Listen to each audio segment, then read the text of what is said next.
It is the 41st millennium. For more than 100 centuries, the Emperor has sat immobile on the golden throne of Earth.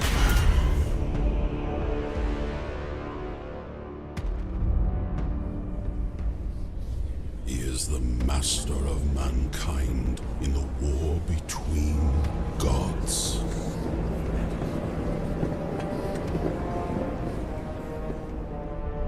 And master of 1,000,000 worlds by the might of his inexhaustible armies. He is the carrion lord of the Imperium, for whom 1,000 souls are sacrificed every day, so his may continue to burn. He is a rotting carcass, writhing with power, sustained by forbidden marvels from the dark age of technology. To be alive in such times is to be one amongst untold billions.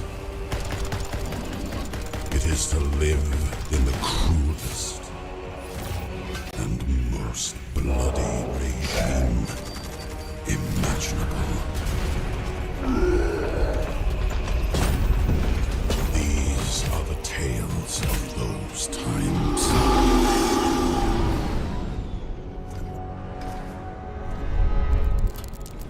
Forget the power of technology and science, for so much has been forgotten, never to be relearned.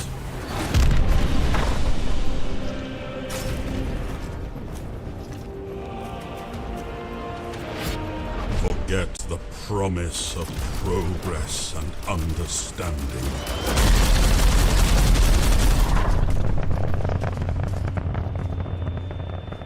For in the grim darkness of the far future,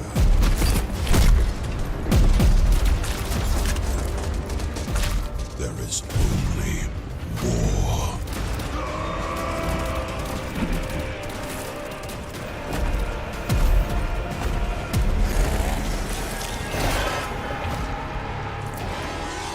No peace amongst the stars.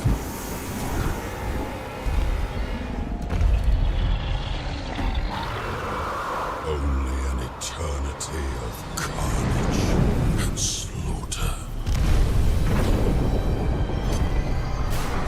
And the laughter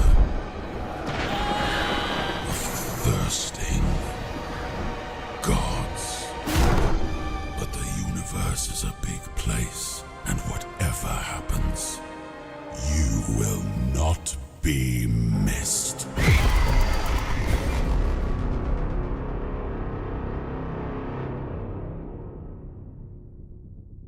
Ladies and gentlemen, a trailer so good, I was quite literally stunned into silence for about 5 minutes there. The people who watch this live will understand that joke. I can't believe how good that trailer is. It's so much better than I think any of us were considering for a new 11th edition trailer. I was really not expecting to stream about this today. I had prepared a stream on the salamanders, and in a way, I guess I kind of get one in. There is a salamander in that trailer, briefly, before he sort of gets eaten. But yeah, this trailer is just so incredible. I feel like we have to talk about it. There are so many Easter eggs in that trailer, and we have to go through them all, and also we have to talk about the lore that is missing in that trailer. Some of the information in that trailer is likely propaganda. We can kind of explain why that's the case, but it is genuinely, I mean, it's one of the greatest videos on YouTube. It just is. It might even be better than some of mine, but now I've used it in this live stream, so technically I'm still number one. But yes, let's get through to it. If that text kind of rings a bell for you, there's a good reason why. It's because it is based, broadly speaking, off of this. So this is the text that appears in the start of the Rogue Trader book, the first edition of Warhammer 40k. But something similar appears at the beginning of most Warhammer 40k novels. Not the Heresy so much, but the novels set in the current timeline. And the reason that's so important is because basically the idea is that each time you open a Warhammer novel, even if you're very new to the setting, it gives you a brief explanation of what the vibe is of Warhammer 40k. It's arguably not the nicest place you could live. Some of it is quite bad, but also it gives you some little insights into the level of like propaganda and the power of the Master of Mankind and how it might feel to be a human in such times. And there's actually some things in this passage that are different in the trailer to what we see in this passage or even in most modern Warhammer 40k novels. And the reason that's quite important is because it kind of tells us about the changes that have happened to the Master of Mankind since Warhammer 40k was first created. So for example, in this passage you can see it says that the Master of Mankind is such by the will of the gods. Now, in modern 40k, that would be absolute heresy to say the Emperor of Mankind is not only not the Emperor because of the will of the gods, he is the Emperor in spite of the will of the gods. He has lived on the Golden Throne, lived is probably the wrong word there. He has suffered on the Golden Throne for 10,000 years. It has been absolute hell for him, but he has done battle every single day for us all so we can live another day. And I mean, he's just a great guy. I mean, if he'd made any mistakes ever, I would be bringing them up right now, but he's just nothing but net from this dude. Absolutely incredible. Likewise, you can see a bit of a change in terms of how we talk about the Dark Age of technology. So in the old lore, he was sustained invisibly with power from the Dark Age of technology, and now that has changed a bit because, of course, he's not sustained by power from the Dark Age of technology, as in kept alive from it, but he is kept in his current state. So in that way, he is still sustained, as it were. Because in modern Warhammer 40k, the Emperor is what we call a perpetual. He is a person who can basically survive almost any mortal wound, and he can rebuild himself. Now, although the nature of the wounds inflicted upon him by his traitorous son, Horus Lupercal, are quite dubious, we can be relatively confident that there's at least a possibility the Emperor could rebuild himself should he be removed from the Golden Throne. And really what the Golden Throne does is it sustains him in his current state. So he powers the Golden Throne, and the Golden Throne sustains him. And that is so important because the Emperor on the Golden Throne, as the trailer I think makes pretty clear, is necessary for humanity to survive, because without him the ships of humanity could no longer traverse great distances across the galaxy, because the Emperor projects what's called the Astronomicon, or he directs the beacon of the Astronomicon, which the ships of humanity use as like a North Star to traverse the warp and therefore travel faster than light. And of course he's forever doing battle. So let's take a little closer look at the trailer, because there are some genuinely just amazing scenes going on here. So right at the start, we have got the Imperial Palace. And this scene here, where we get to see all these kind of pilgrims going to Terra and going as close as they possibly can to the Master of Mankind, is something that does happen in the books. And we really get the sense of just how much of a drain Terra is, old Earth is, on the rest of the Imperium, because people are traveling from across the galaxy. But at this point, the Earth has, our oceans have been boiled away. They don't produce their own food. It's a complete disaster, really. And so the idea that people travel all this way, sometimes it's going to be their entire lifetime or multiple generations of families just going on this pilgrimage, and most of them will only get here, that this is as close as they'll get, and they'll never get any closer. So it really shows you the level of reverence that the Emperor has in modern 40k. Then we get this image that is a statue of the Emperor, and this is, as far as we know, like as close as what most people would see when they saw the Emperor 10,000 years before he was interred within the Golden Throne. And there's a bit of a caveat to that, because there are various characters in the Horus Heresy and the Great Crusade who we know saw the Emperor in a very different light, because the Emperor was a being with tremendous psychic power. And so like he could present himself in pretty much any aspect. And there's actually a passage that talks about Malcador discusses with his closest companion the idea that he deliberately wanted to portray himself as a giant golden warrior, because for like tens of thousands of years the Emperor didn't do this, but when he realized he needed to reconquer the galaxy for humanity, he realized he needed to portray himself as a warrior god, and that is the vibe that he's going for. Although he doesn't call himself a god, he wants to give that impression. But certain characters don't see him like that. So one of his sons, the lion, always sees him in green, because the lion likes green. And one of the Sisters of Silence, when they see the Emperor, because they're psychic blanks and they can basically see through his psychic the images that he projects, they see just an old man, and so that's what he looks like. But typically in Warhammer 40k, or sorry, in Warhammer 30k I should say, this is what the Emperor looks like. This is how he is depicted. And so yeah, this is basically what the Emperor was in his heyday, and now we're going to see just how much things have changed. So his may continue to burn. We get 3 different images there. Did you catch that? So we had one which just looks like the Golden Warrior on the Golden Throne. We had one that looks just like a complete skeleton on the Golden Throne, and we had one that looks like something in between. So and so the reason the Games Workshop done that, and that was a very deliberate decision. They spoke about this in the Warhammer community article when they posted this video. The reason they did that is because exactly what the Emperor looks like in modern 40k is supposed to be up to interpretation. A couple of years ago there was a rumor that was going around, spread by Reddit, that there was like a fake Emperor on the Golden Throne. That is not true, but it is true to say that there is a lot of propaganda images of the Emperor, and so typically when the citizens of the Imperium or artists are drawing or rendering an image of the Emperor, they make him look a bit more magnanimous. But likewise, when the traitors and the forces of chaos, they talk about the Emperor, they often use the insult, the corpse god, the corpse emperor.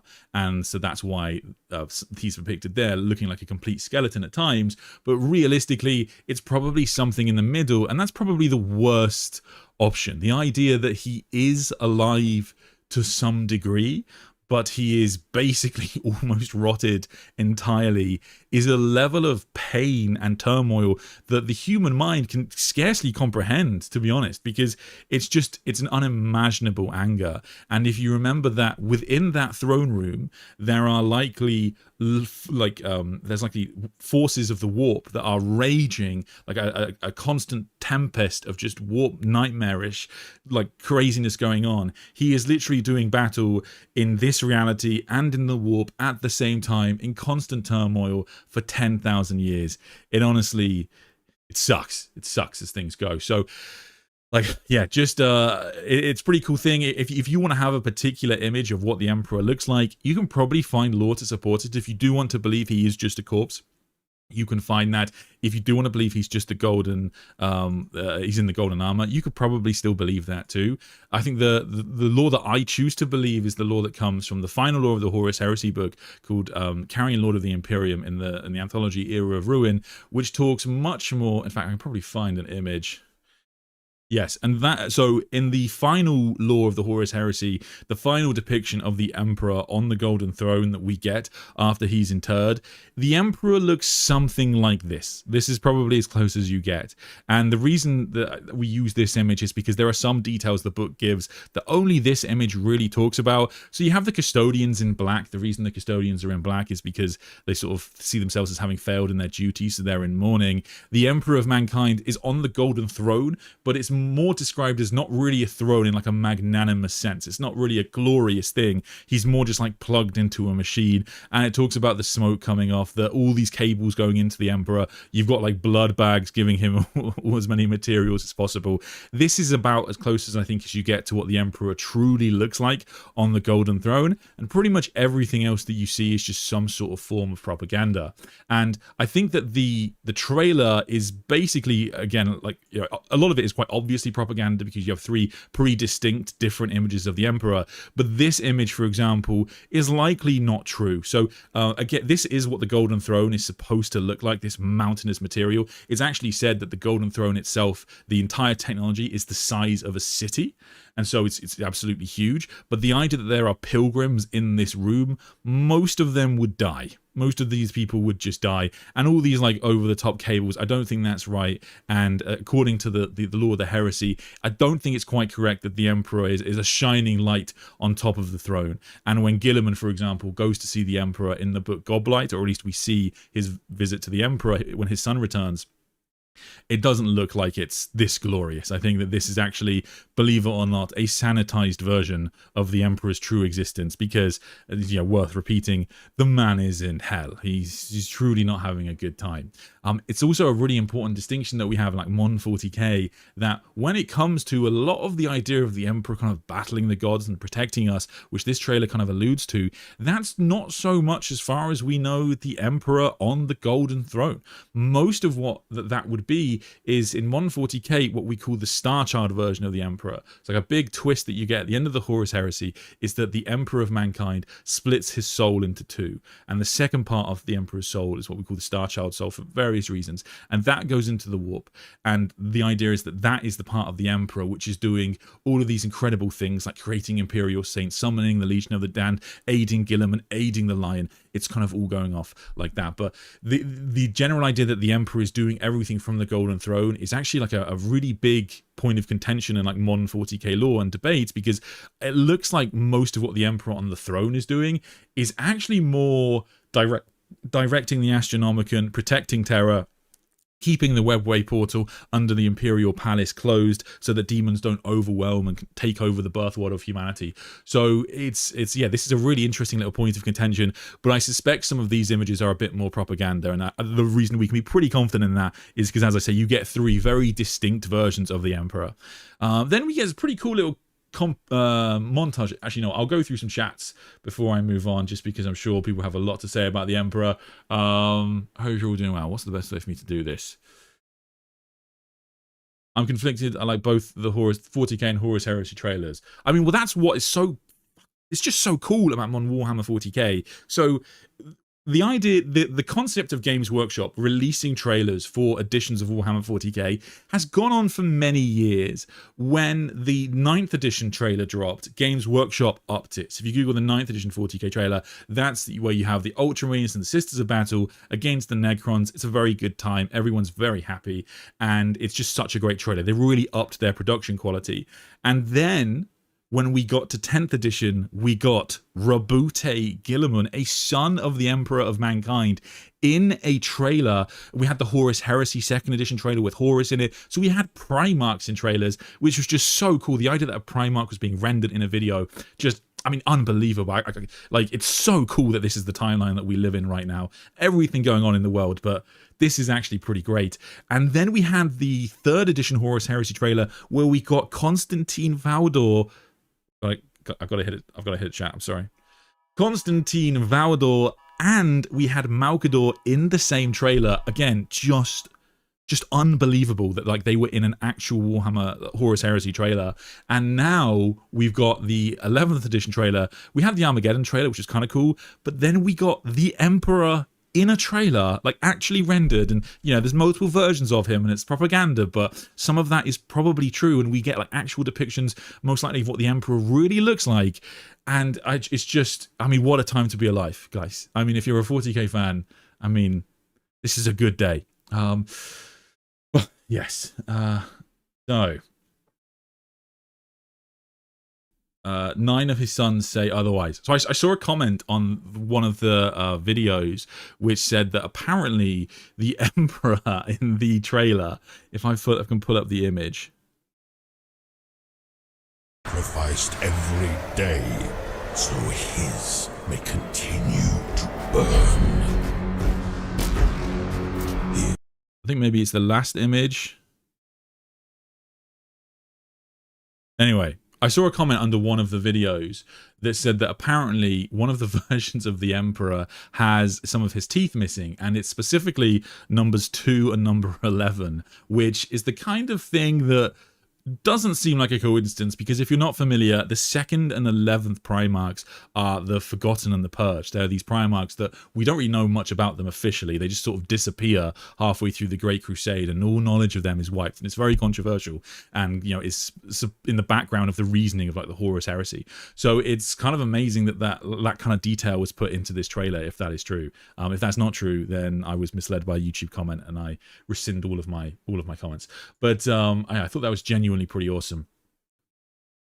I can't believe we got Big E before GTA 6. Me too, man. Me too. I mean, this was not a necessary trailer as well, so it's just awesome. I think that this trailer really will stand the test of time, because you'll always have some version of that text, that lore at the beginning of every 40k book. So people will always come back to this, because anybody who gets into 40k will open the novel, read that text, and go like, that sounds familiar, and then they'll go search this video and be brought back into it. So it's pretty hype.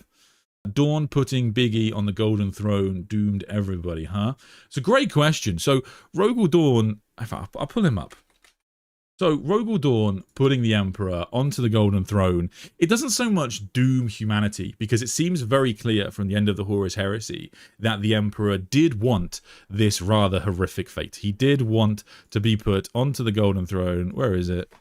There it is. And that was so necessary, because without the Emperor being instilled on the Golden Throne, his perpetual abilities might not have worked. We have no idea officially whether they would have done.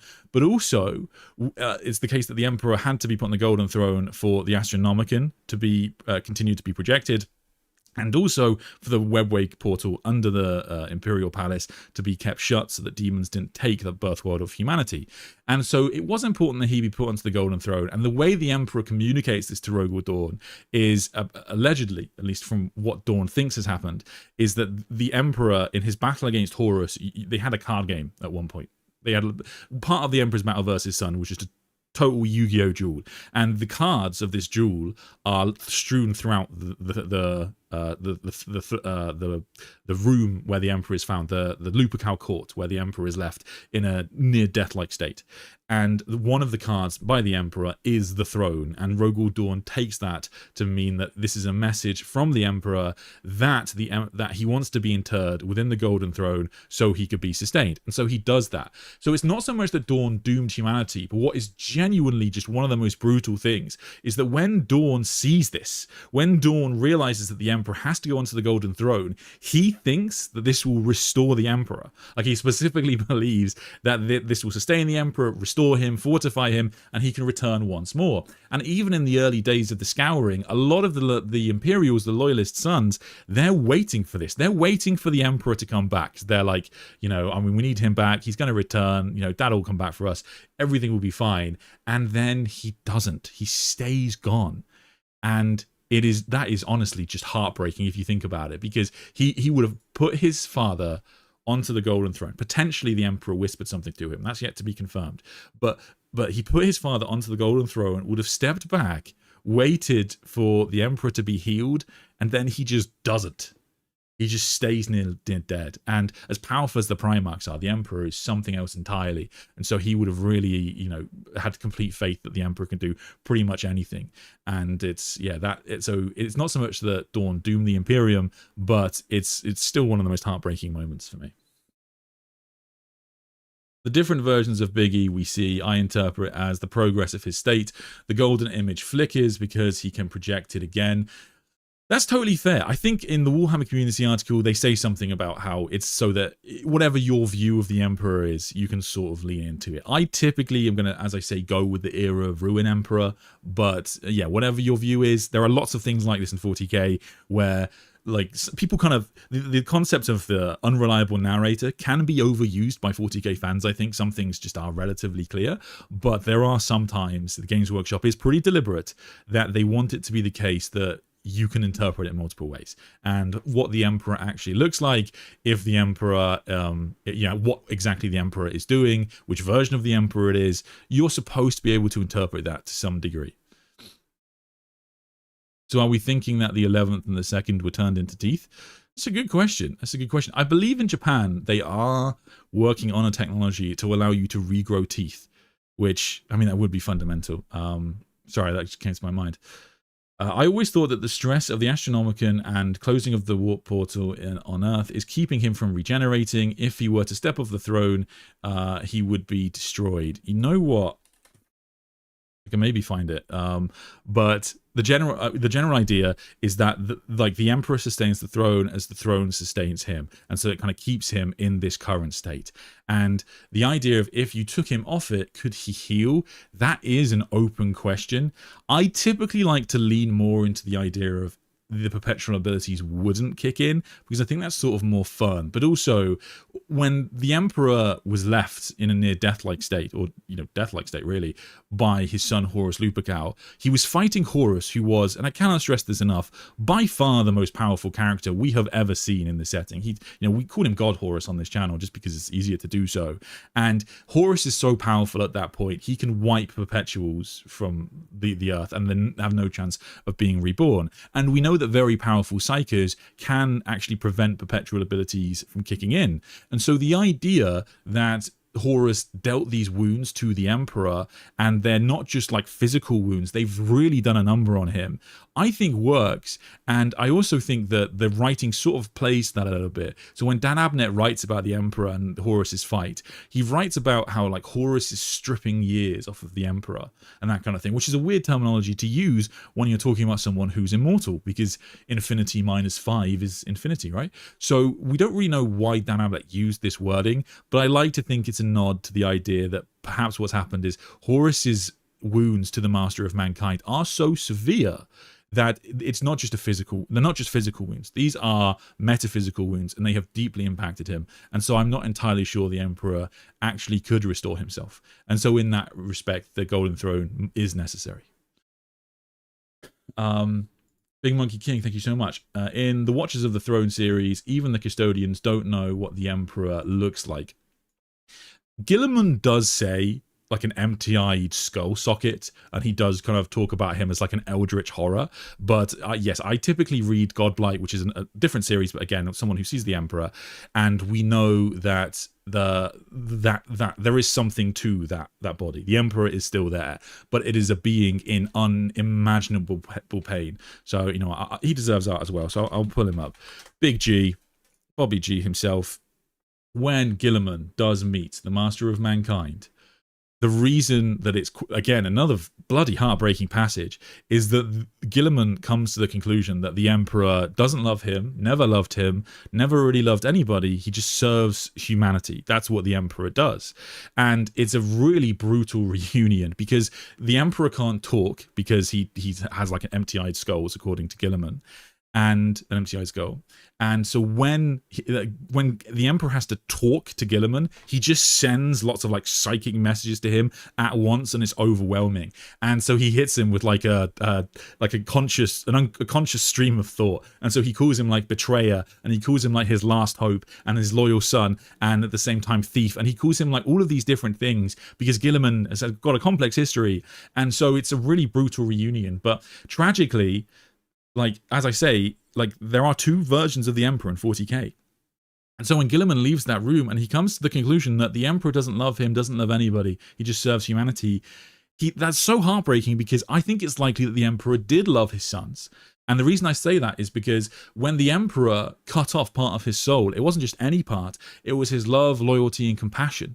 And so he literally cut off the parts of himself that loved his sons the most, because he knew that Horus would try and manipulate him by using the dead body of Sanguinius against him. And he knew at this point that there was a very good chance that he was going to have to be interred within the Golden Throne, which would countenance levels of torment and torture upon humanity and its worlds. And so he had to sacrifice those things, because he knew that it said that if he hadn't done that, the 10,000 years of torment would have turned him basically into Horus, because you can't have those human aspects if you want to like live that kind of life of perpetual pain. So like, I think it's almost certainly true that the Emperor did love Gilliman, but he cut those parts of himself off just so humanity could be saved. But they're still out there, in theory. They're still in the warp, and they've grown, according to Malkador, as the Chaos Gods grow. And so maybe in a weird way, the Emperor loves Guilliman more than Emperor. And a very bizarre thing about modern 40k lore is the activity of the Emperor. The Emperor is much more active now. So although you don't see them on the tabletop, the Legion of the Damned, this like mythical space marine legion that appear out of nowhere, they appear way more. There's more Imperial Saints than ever before. There's even this moment where like the Emperor, like Guilliman will be in a battle, and it's said that the Emperor will just reach down from the warp and save Guilliman. And you're like, and then the book just carries on. And that's an insane thing that never used to happen. Likewise, of course, when the lion returned, the Emperor left a message for the lion, it seems. It's something called the Fisher King, a potential like message or command of what he wanted the lion to do. So it's just, I mean, yeah, exactly whether the Emperor loves his sons, again, is a big debate, and you can take it multiple ways. But some of the time with these debates, I often just think the best answer is what's most fun. And I find it quite hard to enjoy 40k. I don't really understand how people enjoy 40k for just like the Emperor's the worst. He's just evil. Unless you just want to like pick up models and roll some dice. But if you want to read the books, it's kind of hard to enjoy the books if you're like the Emperor's just a bastard. But yeah, I quite like. I typically have a sympathetic view of the Emperor on this channel. That's a pretty big caveat if you're new. I'm pretty sure you're correct about the true condition of the Emperor in Era of Ruin when you have the scene of Malcador's Chosen just throwing up the moment he sees him for the first time without the glamour effect on. Yeah, I mean, the exactly what the Emperor looks like is always one of those things that's kind of it's been in Warhammer 40k lore for a long time, and it's a really sort of fun aspect. And it's only right at the end of the heresy that Malcador actually explains the big golden form. You know, why did he do that? And it's because he wanted to portray himself as a warrior king, and that's what he'd imagine warrior kings look like. And the Emperor, for example, didn't even want to take the name the Emperor. Malcador convinced him to do it.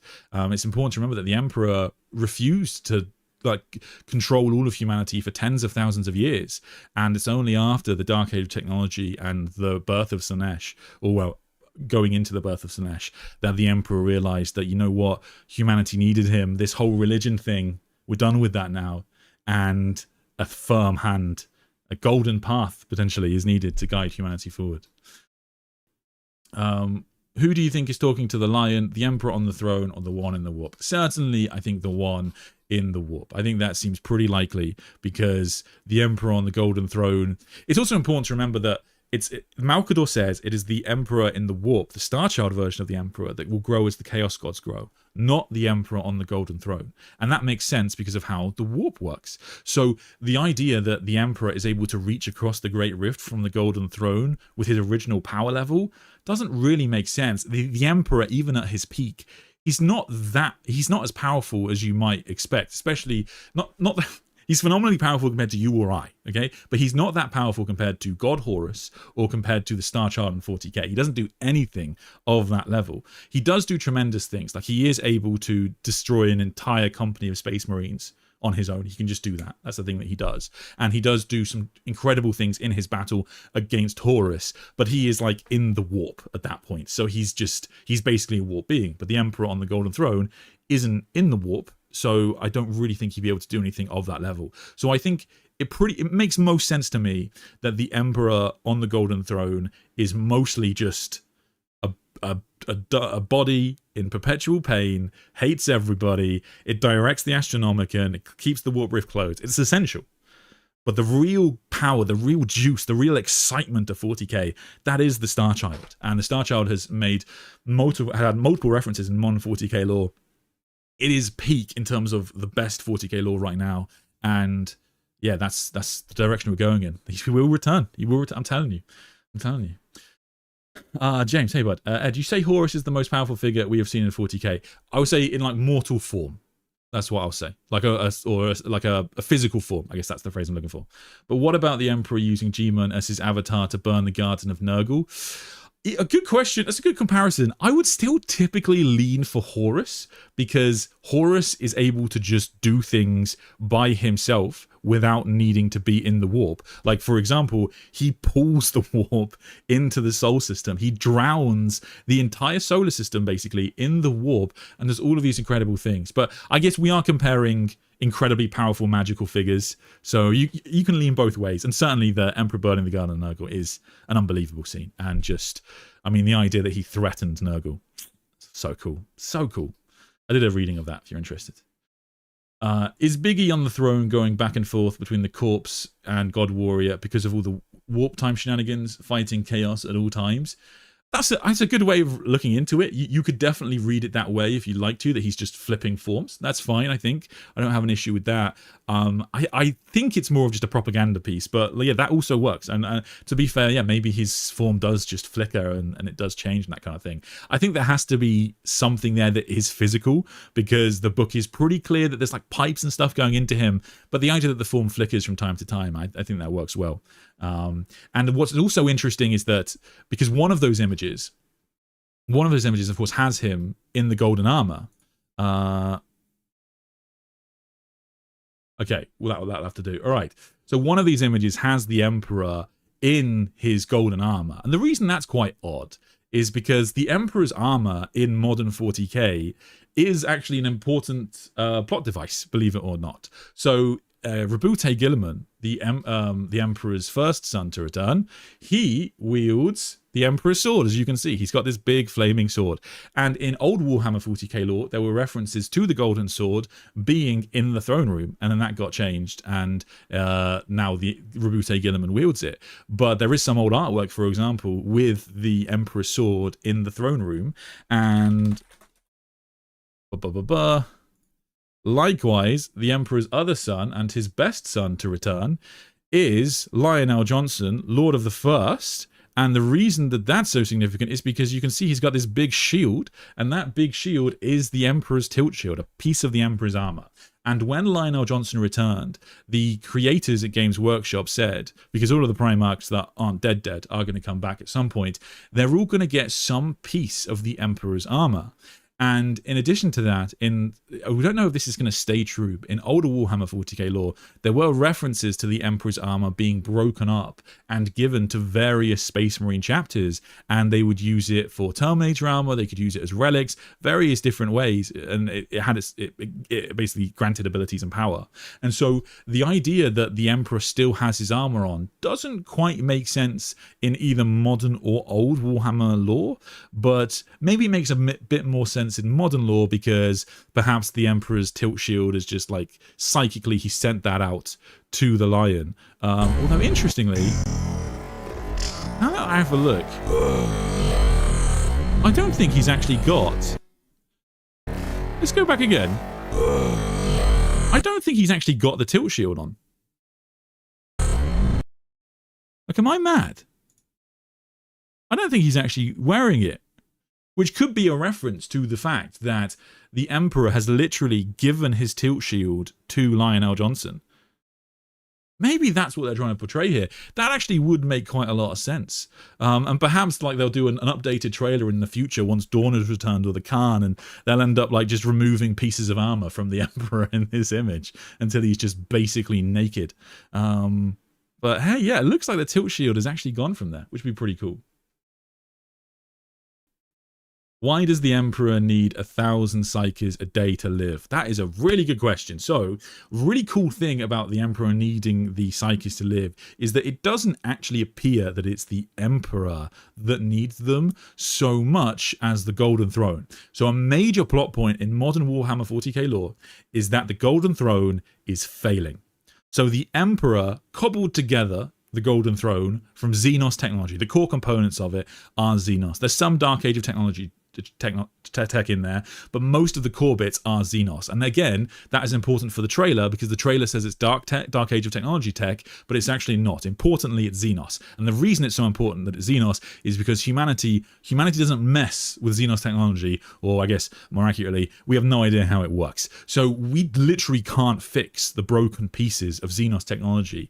And what has happened over the 10,000 years is that more and more souls have been required to be sacrificed to the Golden Throne to keep it running. But according to the Fabricator General of Mars, and one of his principal duties was to keep the Emperor alive, it doesn't matter how many souls they feed the Golden Throne now, it's just still failing, and it's become more and more hungry, but they can't fix it. And there is a major plot point in Warhammer 40k in a series called the Vaults of Terror series, and something that has been pushed through into Belisarius Caul's plot lines is the idea that the Martians, whose job it is, because they look after the Imperium technology, they can't fix the Golden Throne.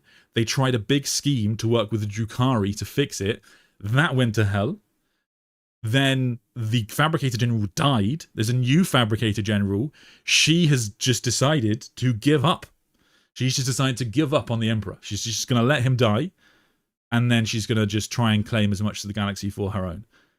And so this is, again, a massive plot point that basically the Martians are always the worst. If you want to know who's betraying the Imperium, it's probably Mars. They're always bust. If you played Space Marine 2, if you played any Warhammer game, never trust the Martians. They're not to be trusted, right? And so, yeah, the idea that the Martians have basically, because they keep so much of their information hidden from the rest of the Imperium, which again is something that they run into issues with Guilliman, because, for example, they keep the threat of the Necrons largely under wraps. They just don't share things, and so when they're unable to reach out to others to help save the Emperor, help save the Golden Throne, because they just refuse to do so. And so exactly why the Emperor needed so many souls now. It's less so much about the Emperor becoming more thirsty as the Golden Throne itself. At some point, Games Workshop will have to resolve this storyline. So it is said from the return of Guilliman that there are at max 200 years left of the Golden Throne, and then the Golden Throne fails, the Emperor on the throne will die, Terra will be lost, the Astronomicon will be lost, it's game over. So yeah, 1,000 souls a day. It will likely increase in the near future. It's probably going to go up, but at some point Games Workshop is going to have to figure out a way to have somebody save the Golden Throne, save the Emperor of Mankind. So it's yeah, that's a pretty major plot point, and stay tuned for that. The most recent update was in Archmagus, if you're interested. Anyway, let's jump ahead a bit, you know what, because we got some Xenos to talk about. Imaginable. These are the tales of those times. Look at them, doing their best. Forget the power of technology and science. For so much has been forgotten, never to be relearned. Bomb. Where's the mids? Jump ahead a little bit. Forget the promise of progress and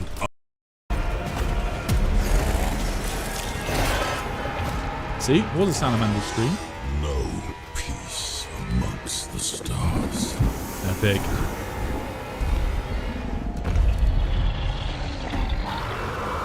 Only an eternity of carnage and slaughter.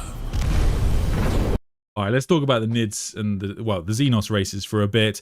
So first up, we had a clip from the Armageddon trailer. If that seems familiar to you, it's because it is. It's just ripped from the other trailer that Games Workshop put out. So Armageddon is a very important world in the Imperium of Mankind. It has had multiple wars fought over it, and the Fourth War of Armageddon, that is about to properly kick off. And so we have got the Orcs coming, we've got a bunch of Space Marines coming. Everyone wants Armageddon. It's a very important world. It's very well situated in the galaxy, and it's kind of like where the modern the next edition of Warhammer 40k lore's narrative is going to be based. So each edition of Warhammer 40k has like a bad guy, basically.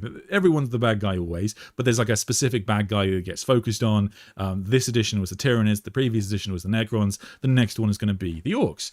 And the Orcs war on Armageddon, like this is a return to an existing conflict that we've had, and this is an interesting one for Games Workshop to go down, because this, even if Armageddon were lost, it probably wouldn't mean the end of the Imperium of Man, but it is still an important world, so the Imperium doesn't want to lose it, and it's just going to be the center of a new narrative campaign, presumably.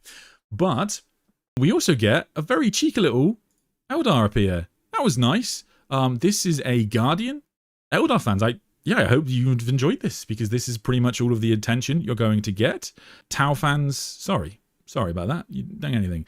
But yeah, I mean, they're there. The Eldar are still there. They're still doing stuff. I mean, he's walking down a balcony. I mean, what more could you want? I think that's I think that some of the greatest Eldar narrative development we've had in recent years, really. It's a Dire Avenger, not a Guardian. I apologize. It's Dire Avenger. It's an Aspect Warrior. Good correction. A Necron. I love how he just bonks him on the head. The Necrons are still a huge problem for the Imperium of Man, because the Necrons and the Tyranids are basically like endgame level threats. The Orcs and the Eldar, less so. They could be in theory, but they're more so just kind of they're more problems for the Imperium. But the Tyranids and the Necrons are enemies so powerful and so severe that it doesn't really look like the Imperium of Man can win against them. This little Necron, this Tyranid is graphic is so cool because you get to see these feeder tendrils. So this is a world that looks like it's in the latter stages of being absorbed by the Tyranids. That salamander might be the last one, and then he dies. So yes, pretty much everything is going to be eaten. The Tyranids will strip this world entirely of biomass, that it will reabsorb all of these creatures, and everything will get pulled back up through these feeder tendrils, and then the Tyranids will move on to another world. And yeah, they are enemies of unimaginable power. It's very, very cool artwork, and it basically, each time they turn up against the Imperium, they're able to evolve to counter any new weapons the Imperium's got. Whatever you used to kill them last time won't work this time, and they are able to replenish their numbers as long as any of them survive, because they can just strip more biomass and start over once again. So they're a huge problem. The Necrons, we talked about quite a lot on the channel, but very briefly, the Necrons' previous leader, the Silent King, is now returned to Warhammer 40k. Where have they gone? Where's the Necrons? And the reason that and as they've been asleep for 60 million years, and now that they're waking up, they are able to properly claim the galaxy once again, and they have power that is far beyond, and technology far beyond anything humanity has. In the very recent 40k novel, we see Guilliman, son of the Emperor, go against the Silent King, sort of, very briefly, and the Necron technology just outmatches the Imperium so much. It's embarrassing, really. It's completely embarrassing. But humanity number one, always. So there we go. But yeah, just incredible. Perhaps my favorite. Oh, hang on. Perhaps my favorite sequence in this might actually be this: traversing through the warp, realm of madness. So you see that with these human images that are appearing, that's a reference to the idea that the warp is a reflection of the thoughts, emotions, and ambitions of sentient creatures in our galaxy, and so that's why they're being reflected here. These are real Warhammer animations, and you get little flashes of the Chaos Gods. It's pretty cool, right? And so, like, the idea that they're always there, everything that you do. I mean, if you do anything prideful, anything within anger, if you mess around with magic or change or even feel pleasure, there's a good chance you're actually feeding a Chaos God. And that is a brutal reality of being alive in the 41st millennium, or 42nd millennium, I guess now. So, yeah, I guess there we are. Armageddon is the next Cadia. Armageddon isn't quite as important as Cadia. Cadia was situated all the way over here near the Eye of Terror, and so the reason that's so important is because that was the last world that was basically a line of defense that prevented the Great Rift from sprouting. So it was incredibly important. Armageddon is a powerful world historically because it is also the world of Ulanor. At least this is a reveal in the Beast Arises series, and that was like the home world of the Orcs. And so the reason that's so important, the Orcs were always going to want to take it. It is also situated relatively close to Terra, and it is situated near to the Eye of Terror and Vigilus, and the Vigilus takes place in something in an area of the Great Rift called the Nakman Gauntlet, which is basically a calm route across the Great Rift. So it allows you to travel from this half of the Imperium to this half of the Imperium. So it's just very well situated, and the Orcs are always going to want it, and it is an important Imperial world for producing soldiers. So it's, yeah, it is something the Imperium is always going to want. But I wouldn't say it's like, if it was lost, I don't think the Imperium is doomed. But hey, humanity number one, right? I felt bad for those guardsmen that faced the Black Legion. It was a very one-sided fight. Yes, they kind of got trounced a bit, but they put up a fight, which is it's pretty cool. You know, they get a couple of shots off. For in the grim darkness of the far future. Savage. You get to see those bolt rounds explode as they hit them. Pretty brutal. Kind of like mini grenade launchers. Lasgun flashes are back. But they do bring down that one guy ever so slightly, and then, you know, is there anything cooler? Is there anything cooler than being just a regular human and bringing a Space Marine to their knees? It's just epic. Time Poor Gamer. Emperor not looking as dead as I expected. I guess it depends which version of the Emperor you want to go with, my brother.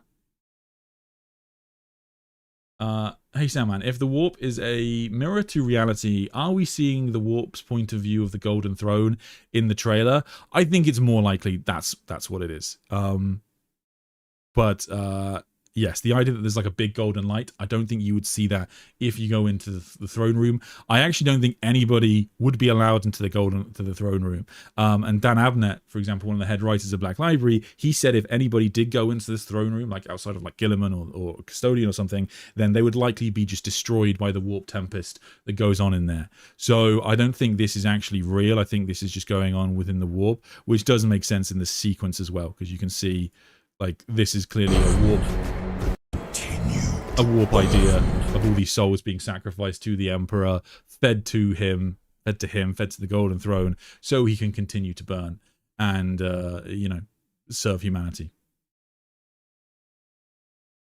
Ave Imperator, Ave Terra. Yes, I should talk briefly, actually. We get a really cool little glimpse of a Titan. Can sometimes make Warhammer 40k seem a little bit... So we do get this really cool little glimpse of a Titan, which is pretty cool because sometimes the Titans can be forgotten about, and you forget that they're often the defining thing in so many campaigns in the Imperium of Man, because of course, big guns are very, very effective. And so the idea that they're, yeah, it's good to have a reminder of the fact they're always there, but they are incredibly rare in the Imperium, and so you don't see them every single book. And they're also like difficult to deploy. Half of the time with Titans, the challenge is just getting them there. How do you actually get them down? Because they, you know, they're not like Pacific Rim robots where you can just drop them from space. Maybe they should just do that. They should just make that technology. No mentions of the Custodians. No mentions of the Custodians in this trailer, which is what you would expect to see there. So if we were in the actual throne room, you would expect to see Custodians on this part, on the Golden Throne itself, as they obviously do like stay in there to protect the Emperor of Mankind. There are supposedly, and we don't see them in 40k, although we do see them in 30k, there are supposedly 300 companions, and these are the Custodians that are closest to the Emperor and stay in the throne room and literally protect him. And it's actually said that the Custodians that stay in the presence of the Emperor of Mankind are like completely immortal. And there's even like a question of like, well, that's a very interesting thing to give to your closest bodyguards, is the justification of, well, if you ever betray me, you'll die. And so the Custodians might be eternally loyal to the Emperor of Mankind, but do they really have a choice? Or, you know, so much. And so, yes, I suspect this is more just a warp impression of what how the Chaos Gods view the Golden Throne, maybe something like that. But it is still, it's so epic. You missed Iniad and Gork. Is there an Iniad in there? Let's have a look. I don't think we got Iniad in there. I'll be honest. I think that was Slanesh. Yeah, that makes sense. We've got all 4 Chaos Gods. The purple gives it away. Yeah, I guess, but it is also in a purpley scene, so I put it down here. But I guess Slanesh, that makes the most sense if it's Slanesh. Now that does give us all 4. But that could be something else. That could be like a Malal or something, just, or a Dark King or something like that. It could be nuts. The Shadow in the Warp, the Hive Mind, could be the Shadow in the Warp. That's also a good shout. Definitely much more mainstream of a suggestion, I guess. But yeah, man can dream. Yeah, I reckon that's probably Gork or Mork at the end, which I guess makes sense if Armageddon and the Orcs are going to be the focus in the next narrative. So I think that does work pretty well. But we don't really see much of Gork and Mork, so that's quite nice to have some, like, an image that could at least be them, which is pretty cool. There was a flash of a glyph on the flesh spine. Ah, okay. This is what you're talking about. Interesting. Let's have a look. All right. I think there's no official artwork, so we're sort of flying blind if we're trying to identify Iniad. So this isn't Iniad, this is the Incarn, who is the avatar of Iniad, basically. So that is the symbol of Iniad, and then that is the one. It's pretty similar. The top bit isn't there, though, interestingly. The warp is largely full of bold women, it seems, but one of those bold women is actually empowered by all the others, and that is Iliad. Interesting. Surprisingly normal looking. Yeah, I guess that works. That would be pretty cool. That would be pretty cool, because it would have been funny if they were asleep, wouldn't it? If they were like, if they were half asleep. If you're not familiar, Iliad in the 40k is sort of like half awakened, and so it's just sort of the problem that they have. Once they fully awaken, Iliad can hopefully slay Slanesh. But yeah, if they're actually this makes them look totally awake. Iliad's up. There we go. Okay, interesting. So, I mean, so who we got there? So we got the 4 Chaos Gods, we got Iliad, and then we've got, I'm going to guess the Shadow in the Warp, but it could be open to interpretation, I guess. Could be something else.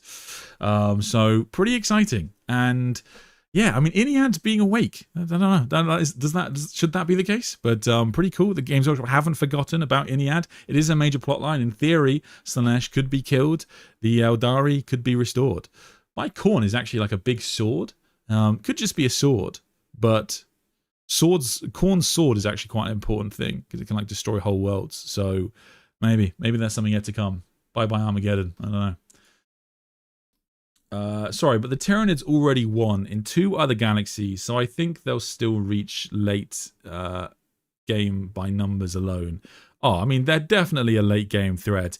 So we actually do see the Tyranids be kind of called to our galaxy because they're from another galaxy, and we do know that it's heavily implied they've devoured many worlds before, and they were just searching for more biomass for them to consume.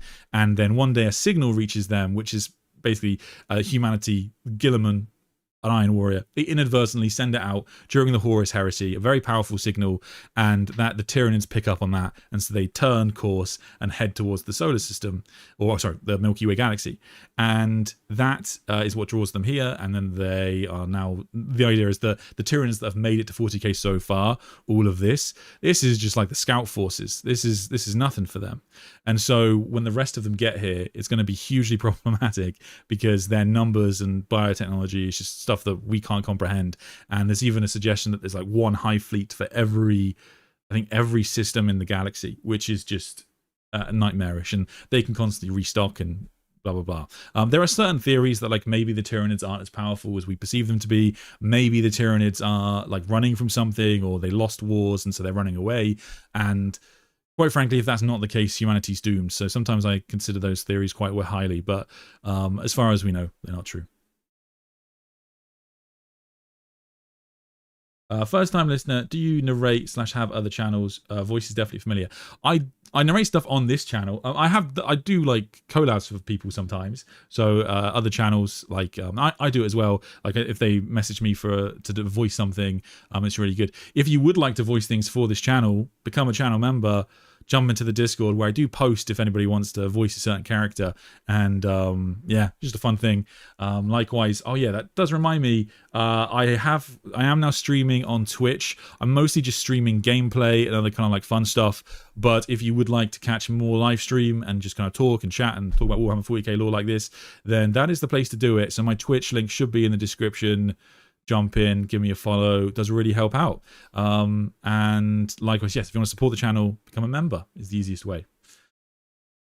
No Abby or Vashdor, surprisingly. No, I guess not. I mean, this is about factions and gods, I guess. So if the faction is Black Legion, who are represented. And they look happy. They're having a good time. I mean, this looks like it is just ripped from Space Marine 2, isn't it? That guy. I mean, that is exactly how they look in that artwork. But yeah, I guess that's deliberate. Games Workshop are trying to be much more concise in terms of how they make everything canon. So this is quite cool, the idea that the Space Marines that you see in trailers are supposed to be the Space Marines that you see in the video games, and they're trying to make sure, the general idea now is that every game that they release going forward, not necessarily one previously, is going to be canon. And you're not going to have like random games like the old Space Marine where for a while it sort of like took place in its own little timeline and blah blah blah. The idea is that literally, like, you know, everything from like Warhammer Tacticus to Space Marine 2 is a canon game. Yeah, maybe not your gameplay, but the general lore is canon, which is pretty cool. Did the Emperor steal Malau's power after he entered the portal on Molech, and why Malau isn't really around in the lore and the Emperor self-destructs every day now? You know what? It's an interesting question. So when it comes to characters like Malal, and when it comes to this sequence where you see all these different figures, right? So you have the 4 Chaos Gods, then you have Iliad, and you have maybe like the Hive Mind, and you have Gork. The reason that's quite interesting for me is because in the Horus Heresy, the 4 Chaos Gods are the old 4 as they're referred to, are the ones who oppose the Emperor of Mankind. He's their anathema. But they're not the only ones that turn up. And there's one passage, for example, that talks about the idea that the 4 Chaos Gods are there, but there's also 2 other beings in the wings. And so we don't know who they are, but it could be Gork and Mork, it could be Malao, it could be the Dark King. You could maybe even make a case for the Hive Mind, I don't know. But like there are other warp beings that are so powerful they did sort of like turn up to have a look at the Siege of Terra and see who's coming out to play. And Games Workshop in Age of Sigmar have lent much more into the idea of expanding the Chaos Pantheon. So there are 5 Chaos Gods in Age of Sigmar because you have the Great Horned Rat, the god of the Skaven, and in 40k, now that we've got images of like other warp beings going on, it's not impossible that one day Games Workshop may actually introduce a 5th Chaos God, and you might even say that it's likely at this point that they'll do it at some point, because I mean it would just be more models for them to sell, and it would push the narrative forward, and I guess it would make the 40k and AOS worlds feel a bit distinct. Yeah, I don't know, do we call it AOS anymore? Do we call it the last world? I don't know. The real question is if either Gork and Mork was shown in the trailer. I mean, that is a good question. That is the real question. Does this guy look brutal but cunning, or cunning but brutal? What do we think, chat? I'm going to go with cunning but brutal. And so I'm going to go with Mork. And therefore, yeah, he kind of like came out of nowhere. So I'm going to go with Mork. But there is an argument to be made for Gork. Yes, philosophers will debate this, I imagine, going forward. It'll probably come up in the Houses of Parliament this year. The King will definitely give his opinion on it, and yeah, I'll let you know what they all say. Doesn't the goddess Talvar also show up? Did she show up in the trailer? She didn't, from what I can see. I mean, I did miss Iliad. Chat had to point that out to me, so it's not impossible that she's there somewhere. I doubt Talvar's in the video because of the fact that the Tau aren't in there, and that is quite funny. I collect Tau, but it is quite funny to me that the Tau weren't in the trailer. Sorry. Have you talked about his eye at the end, how it looks like it's regenerating? Let's do it. It's one of those things, it's kind of goofy, right? Gilliman does specifically say he's got like an eyeless sockets, but I mean, potentially he can rebuild an eye. I can't see why he couldn't do that. See, this is what I think he actually probably looks like. That's probably as close as you can get, but I suspect even this is actually a bit generous. Like, I think he's probably covered up. You probably can only see the head. The eye doesn't appear to change to me. It looks like this. Oh, I guess it sort of looks a bit white there, but I think that's just a flash. But like in terms of the Emperor being able to regrow his eyes, I can't see why that can't happen. I mean, it's not necessarily new. I think it's more just sort of the artwork. I think it's more that image itself is not actually real. I don't think that's a real image. I think it's more this one. I think that's the real Emperor, or as close as you can get. What Primarch do you hope to return or resurrect? For me, I hope Corvus Corax. I'm a big stan that the Khan himself will be the next one to return. The reason I think it will be Jagatai Khan to return, is to clarify, this isn't something that I know. I don't get rumors or anything like that. So this is just like my fan theory. So yeah, please don't take this as fact. But my personal belief is that it will be the Khan to return next. And the reason I say that is because the lore around his disappearance and return is probably in the best place out of all of the lost Primarchs. So for example, if we have a look at Leman Russ, who many people point to as the next Primarch to return, then I can understand why, because people talk about how, of course, the Space Wolves range is incredibly popular and large. And so the idea that Games Workshop will release a Leman Russ model, not a tank, but an actual Primarch model, then that would make them tremendous amounts of money, because they have such a large range, and that is a pretty good argument. A financial argument is as good as any. But when it comes to the actual disappearance of Leman Russ, Rogel Dawn, Corvus Corax, Vulcan, I think that these Primarchs have a lot more questions around their disappearance, why they left, and even just how they disappeared. But when it comes to the Khan, I think that the lore for him is in a pretty good place. In the story The Last Hunt, which is a relatively modern 40k novel, the White Scars, the Fifth Company, and the Yogurton Khan literally go searching for Jagatai Khan with the help of one of the Iyandan Craftworld's seer. And so the disappearance of the disappearance of all the Primarchs has yet to be written like properly, like narratively. So for example, the last time they wrote about Rogel Dawn's death/disappearance was like 5th edition when he was dead.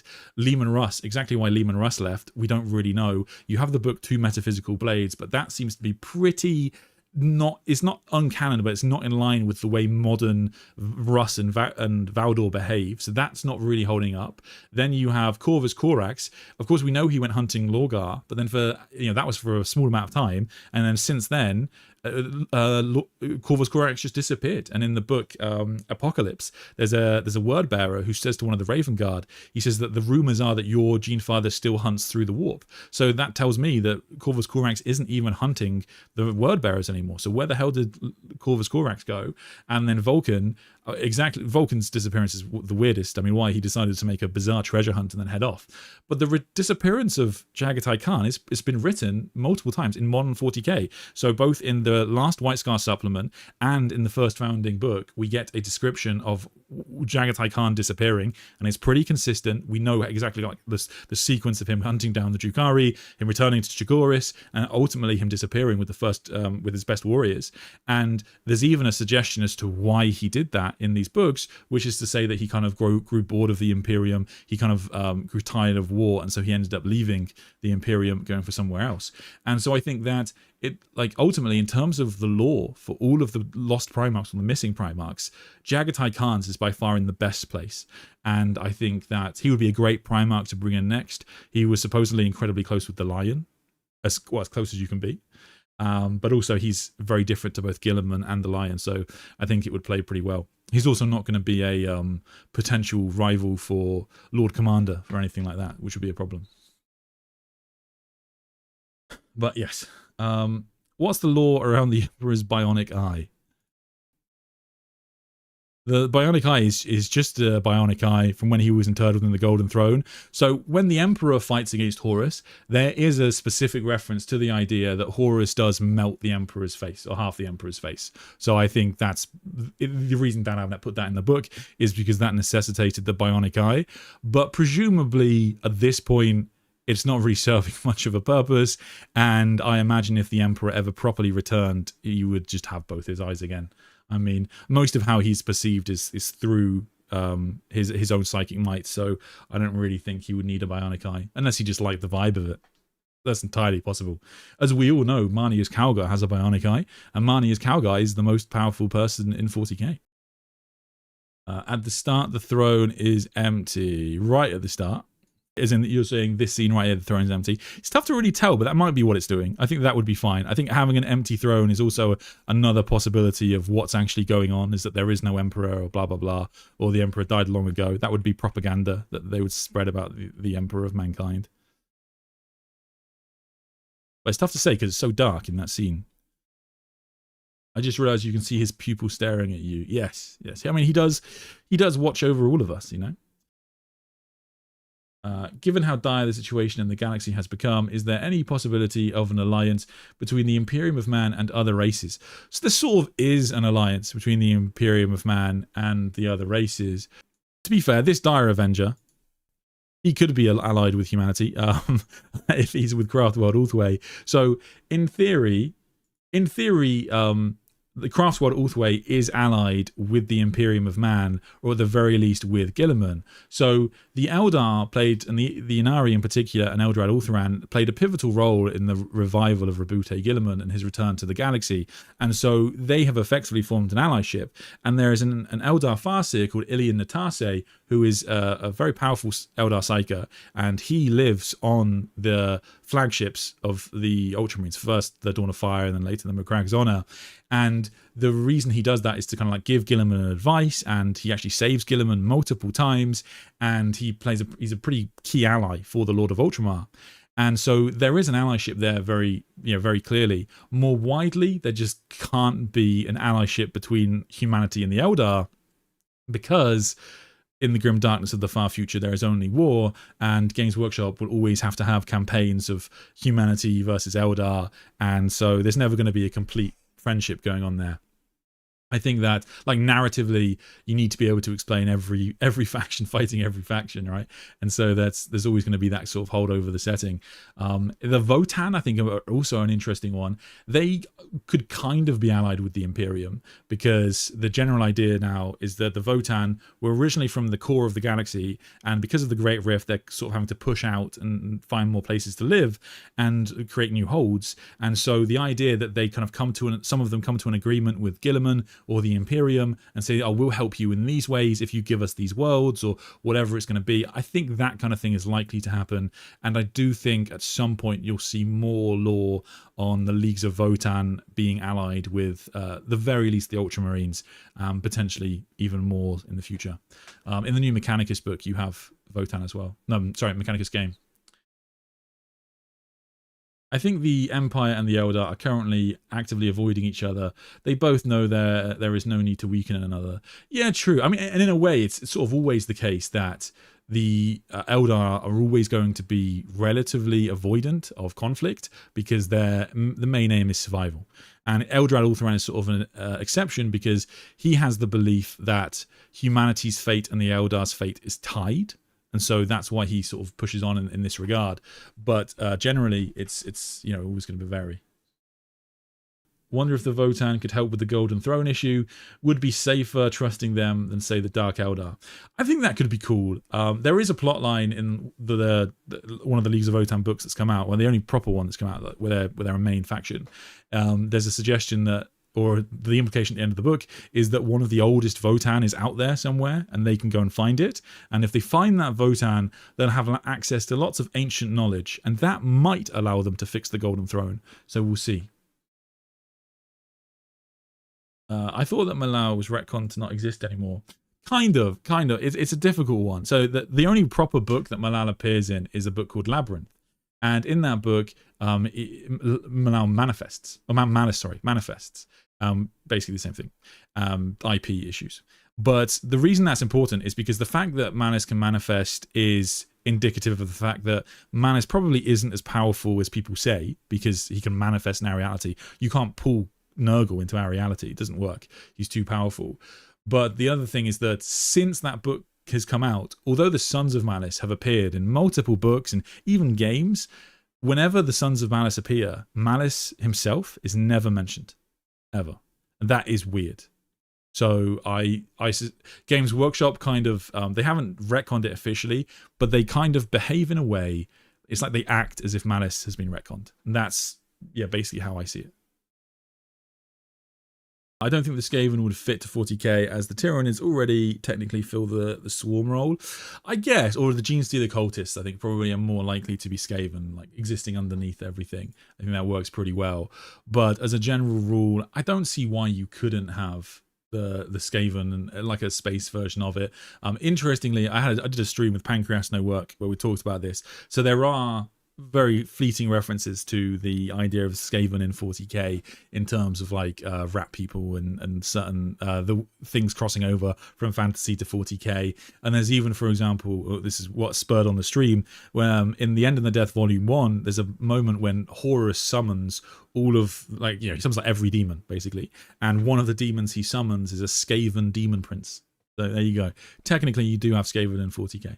Some people say we're the Skaven. It could be. It could be. Bro, it really bothers me how so many good storylines have been on hold for like 2 years, and God only knows if we will get any resolution for them.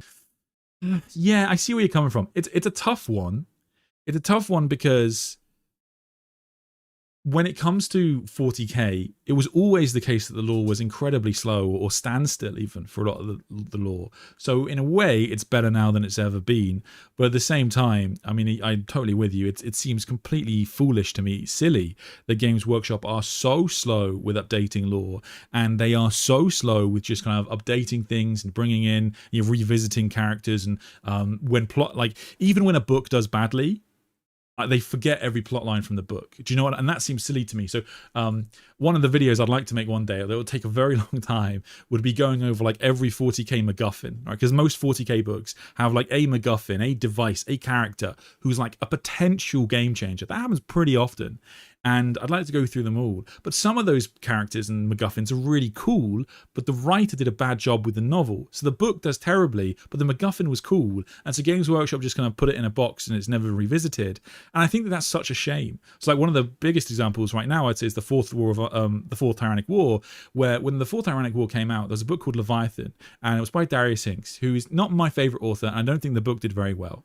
And the book basically ends with the Ultramarines sort of losing, but even though they're losing in the Bastille subsector, the apothecary Biologus, he ends up basically starting work on this biological weapon which can be used against the Tyranids. And that's a really cool way to end the Fourth Tyrannic War, because it's actually like genuine story and impact, and you could use it in Space Marine 2 or deploy the weapon or whatever you want to do. It'd be a really cool way to finish the Fourth Tyrannic War, other than do what they're currently doing, which is just kind of stop talking about it and then allow it just to fizzle out. And it really annoys me because, yes, that book might have flopped, but the actual plot line was cool and they should have carried it on. And there are so many times when like for example, when Vashdor returned and the Lion fought against Angron, and Vashdon takes the Tekulcha engine. As a person who like loves the Dark Angels books, that was so rewarding, not just because of the Lion, but because like the Tekulcha engine and the Ouroboros and Plagueheart, these are major plot devices from both the Horus Heresy Dark Angels books and the 40k Dark Angels books that I thought had been forgotten about. And so it made me so much more engaged and so much more excited. And I imagine that it's just so rewarding to have, for everybody, just to have like those, if you've read those books, it's nice to have them be remembered like that. And, just like when we look at this trailer and we see all these little details, it just sort of bothers me that Games Workshop forget about MacGuffin sometimes. And like Nick Kime, I think, is such an interesting writer because his books can often flop because he's not a great writer, as in his writing is quite confusing to read sometimes, and his character work is do with some help, but he is great at coming up with cool plot lines. He comes up with great characters, he comes up with really cool 40k ideas, and when his books flop, Games Workshop will just like leave them to die. And I'm like, no, like just take that and give it to someone else, and then they can write that book, and that would be awesome. Like, yeah, so that's where we go. Laurie Golding told me that the writers in the Black Library War Room decided that Big E was healed fully. Dan Abnett said, no, he has to be a corpse, and it started a rift with all the writers. He and ADB were down. Interesting. I mean, it is like, I've spoken to a couple of authors over the years, and I remember I spoke to Mike Brooks, and he like, we had a really interesting conversation, and after I recorded it, put it on up for members, but that we had some of the stuff I couldn't publish because it was like, oh, I don't want to, he doesn't want to do misinformation and blah blah blah, which is totally fair. And one of the things that we spoke about was like, I was asking him questions about some of the books he'd written, like off topic, and he was like, the problem is, you have to remember, I don't own these things, because I don't own these characters. It's like, he wrote The Lion's Return, for example, and he wrote Alfarius' Primarch novel, and so he's like, I can tell you what I would do, but that isn't the same thing as what Games Workshop will do. And like, the Games Workshop can overrule Black Library authors all day. So like, for example, Alfarius and Omegon are typically treated as dead by the Black Library authors. We can be pretty confident in that. But if Games Workshop decide to return Alfarius, that is just what will happen. That will overrule it all day. Has GW actually done all that much with the Fourth Tyrannic War yet? Feels like a Pariah Nexus situation where it'll be tackled in the edition after it's introduced. Not saying it's all a bad thing. No, they haven't. You're right. I mean, and it's the thing is, I guess you can't. They are quite different actually, because the Pariah Nexus is a perfectly acceptable stalemate because the Necrons can have this portion of the galaxy, that's fine, but the Necrons can't expand very far because Blackstone is very, very rare, and so they're not going to be able to expand the Pariah Nexus to kill everybody for quite a while. So that works fine as like a stalemate to leave it in. But when they introduced the Fourth Tyrannic War, if you remember in the rulebook, you had these two Tyranid Leviathan fleets, and they were on a course for Terra. That has to be dealt with. You can't leave that as a stalemate because they're going to Terra. It has to be beaten.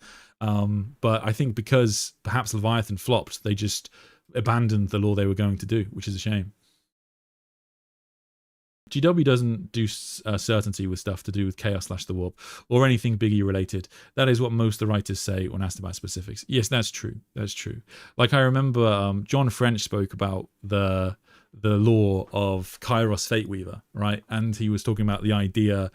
Someone asked him, I think it might have been on Reddit or something, and they asked him about the Kairos Fate Weaver lore and this idea that there's this well of eternity that like Kairos Fate Weaver was thrown into as many others were, and then he returned. And John French said that like that's not real. Like there's not actually a well of eternity. There's not actually like a place in the warp with a big well in it. It's just a story. You know, like we don't understand, we can't comprehend the actual realm of the warp really. So you can't describe it. So it's like, it's just like a story for the human beings could understand, but it's in no way what like actually happened kind of thing. So like there's some, I think it's quite fun. And in a way it's a funny one because like, for example, there's a point at the end of the Horus Heresy when the Emperor is about to ascend to become a god. There's the question comes up, which a lot of fans ask, which is, well, what can there be a new Chaos God? Because if there's going to be a fifth Chaos God, won't they already have been a Chaos God because the warp is eternal?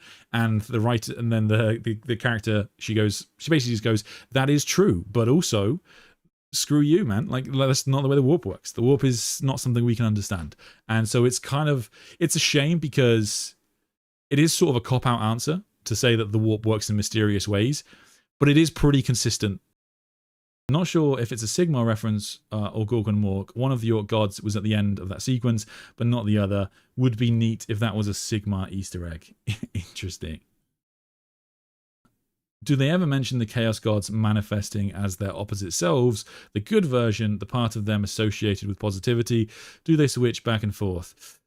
No, actually. Like, so, I mean, there is definitely, like, propaganda from the Chaos side where they try and sell the Chaos Gods as being nicer than they are. So I think there's a bit in the Siege of Terror where they say, like, Nurgle is the god of life, Zeech is the god of magic, Slanesh is the god of pleasure, and then Khorne is the god of, I think they do say god of war, to be fair, but like there's not really a good version of Khorne. So like you get that, but that's more like, I guess, propaganda. So it is, it's sort of true, I guess. Would it be a really bad thing for the setting if Terra blew up already? Move it to say Warhammer 50k. I mean, with these kinds of questions, I mean, the truth is the answer to that question is a financial one. You know, you gotta keep an eye on Games Workshop's stock price. If it ever goes through the floor, then Games Workshop will do whatever they can to try and pull back their community. You know, that's what happened with fantasy, right? The idea to end the fantasy world was not driven by like a hatred of the law or an anger or anything like that. They just wanted more money. So Warhammer 40k makes so much money. The concept of ending 40k seems insane. But if Games Workshop have a series of bad financial years, then yeah, they could make changes pretty quickly. With like Age of Sigmar is going through something right now. I don't entirely understand it all. And Age of Sigmar fans, most of them seem pretty unhappy about it. And it's sort of like a soft reboot or something is how it's kind of being viewed.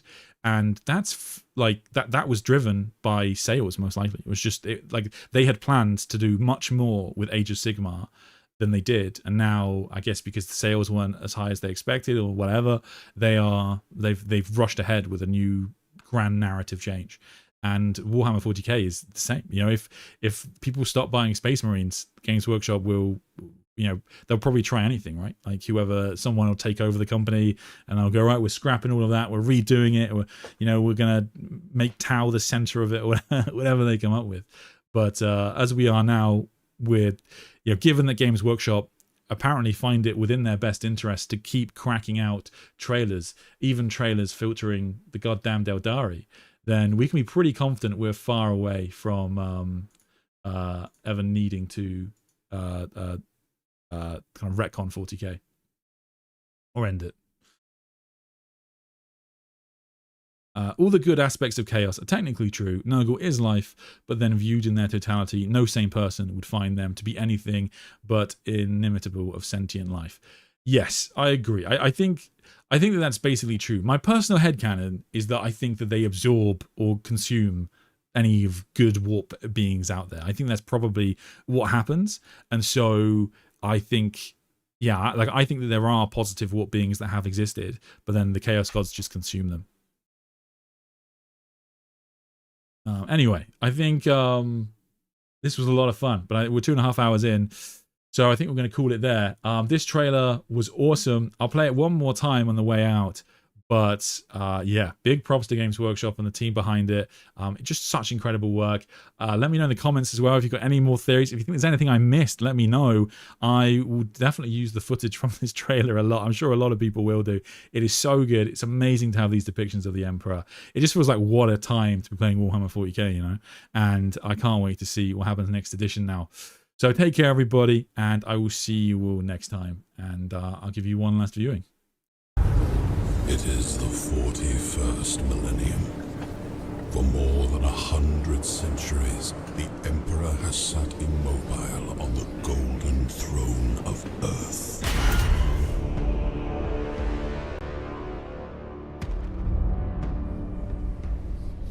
He is the master of mankind in the war between gods.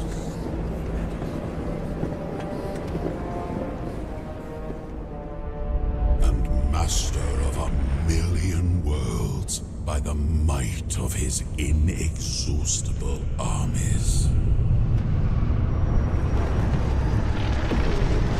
He is the carrion lord of the Imperium, for whom 1,000 souls are sacrificed every day, so his may continue to burn. He is a rotting carcass, writhing with power, sustained by forbidden marvels from the dark age of technology. To be alive in such times is to be one amongst untold billions.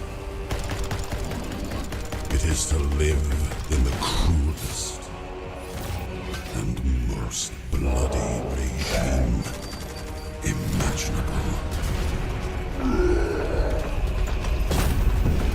These are the tales of those times.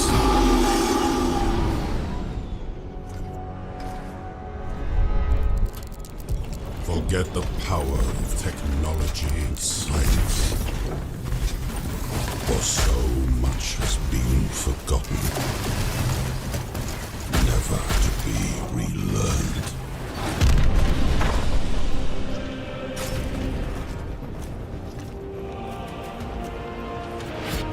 Forget the promise of progress and understanding.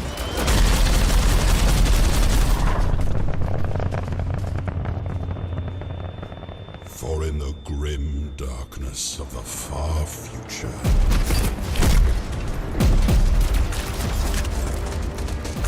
there is only war.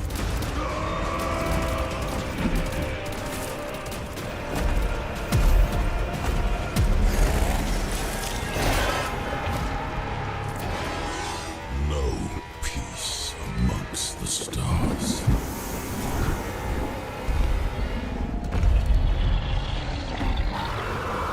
Only an eternity of carnage and slaughter. And the laughter of thirsting gods. But the universe is a big place, and whatever happens, you will not be